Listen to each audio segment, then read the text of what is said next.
اے کوفے والوں، کسی یتیم کو تنگ مت کرنا، قیدیوں کو پتھر نہ مارنا۔ مسجد کوفہ میں مولا علی علیہ السلام کے خطبے کے چند الفاظ۔ اعوذ باللہ من الشیطان الرجیم، بسم اللہ الرحمن الرحیم۔ آپ دیکھ رہے ہیں ہمارا آفیشیل یوٹیوب چینل۔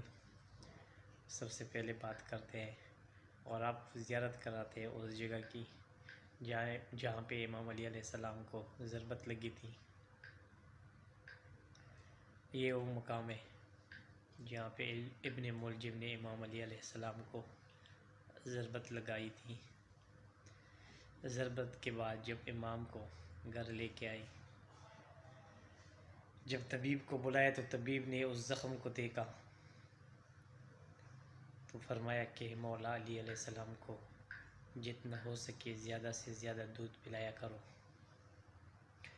جب یہ خبر کوفے کے محلے میں پہنچی تو جتنی بھی یتیم بچے تھے اس نے اپنے اپنے کٹوروں میں دودھ مولا علی علیہ السلام کے گھر کی طرف روانہ کیا، اور سب نے وہ دودھ مولا علی علیہ السلام کی گھر کی طرف لے آئے۔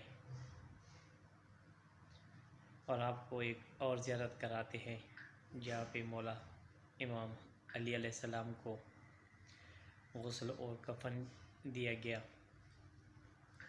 یہ وہ مقام ہے جہاں پہ مولا علیہ السلام کو غسل اور کفن دیا گیا۔ اے کوفے والوں، کسی یتیم کو تنگ مت کرنا، قیدیوں کو پتھر نہ مارنا۔ مسجد کوفہ میں مولا علی علیہ السلام کے خطبے کے چند الفاظ۔